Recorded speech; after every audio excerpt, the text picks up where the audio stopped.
Здравствуйте, это прогноз погоды и я его ведущая Муза Черепанова. 8 июля в Кызыле днем переменная облачность, небольшой дождь. Возможно гроза плюс 27, плюс 30 градусов. Вечером и ночью без осадков плюс 11, плюс 15. Ветер северо-западный 5-10 метров в секунду. Местами по республике Тыва ожидаются грозы, усиление северо-западного ветра до 15-20 метров в секунду. Возможен град. Геомагнитное поле немного неспокойное, давление 701 миллиметр ртутного столба. Относительная влажность воздуха 58%.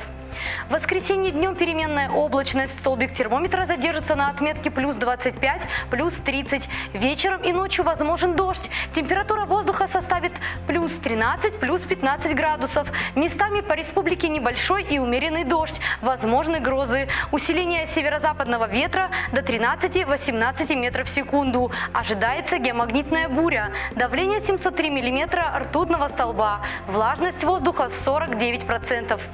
Всего вам доброго. До встречи в эфире.